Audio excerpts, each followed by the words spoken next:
ஆண்டவராகிய இயேசு கிறிஸ்துவின் நாமத்தினாலே உங்கள் யாவருக்கும் என் அன்பின் வாழ்த்துக்கள். சந்தோஷமாயிருங்கள், எப்பொழுதும் கர்த்தருக்குள் சந்தோஷமாயிருங்கள்.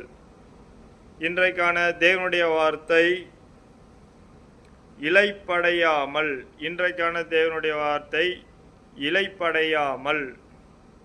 வாங்கள் இப்பொழுது நாம் விசுவாசத்துடன் தேவனுடைய வார்த்தையை நாம் கேட்போம்.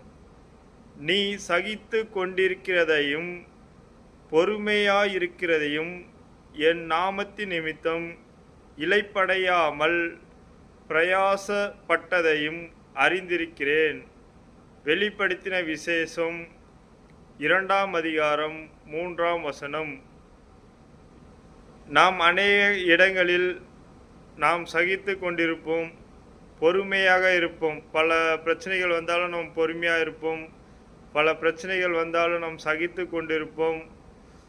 எதை செய்தாலும் நம் தேவனுக்கென்று செய்யும்போது நாம் இளைப்படையாமல் பிரயாசப்பட்டதையும் அறிந்திருக்கிறேன் என்று தேவன் சொல்கிறார். நீங்கள் எங்கெல்லாம் சகித்து கொண்டிருக்கிறீங்களோ, உங்கள் குடும்ப வாழ்க்கையில் சகித்து கொண்டிருக்கலாம், உங்கள் வேலை ஸ்தலங்களில் சகித்து கொண்டிருக்கலாம், உங்கள் குடும்ப ஸ்தலங்களில் பொறுமையோடு இருக்கலாம், உங்கள் வேலை ஸ்தலங்களில் பொறுமையோடு இருக்கலாம்.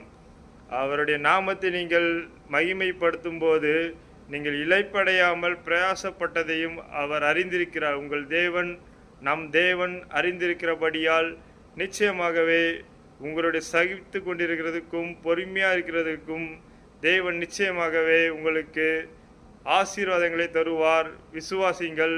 விசுவாசிக்கிற பிள்ளைகள் லைக் பண்ணுங்கள், சப்ஸ்கிரைப் பண்ணி வைத்துக் கொள்ளுங்கள். தேவனுடைய வார்த்தையை நாம் அனுதினமும் மகிமைப்படுத்துவோம், அறிக்கை பண்ணுவோம். தேவன் நிச்சயமாகவே இன்றைக்கு பார்த்த கேட்ட உங்கள் யாவரையும் தேவன் தாமே ஆசீர்வதித்து பெருக செய்வார். Thank you friends. God bless you.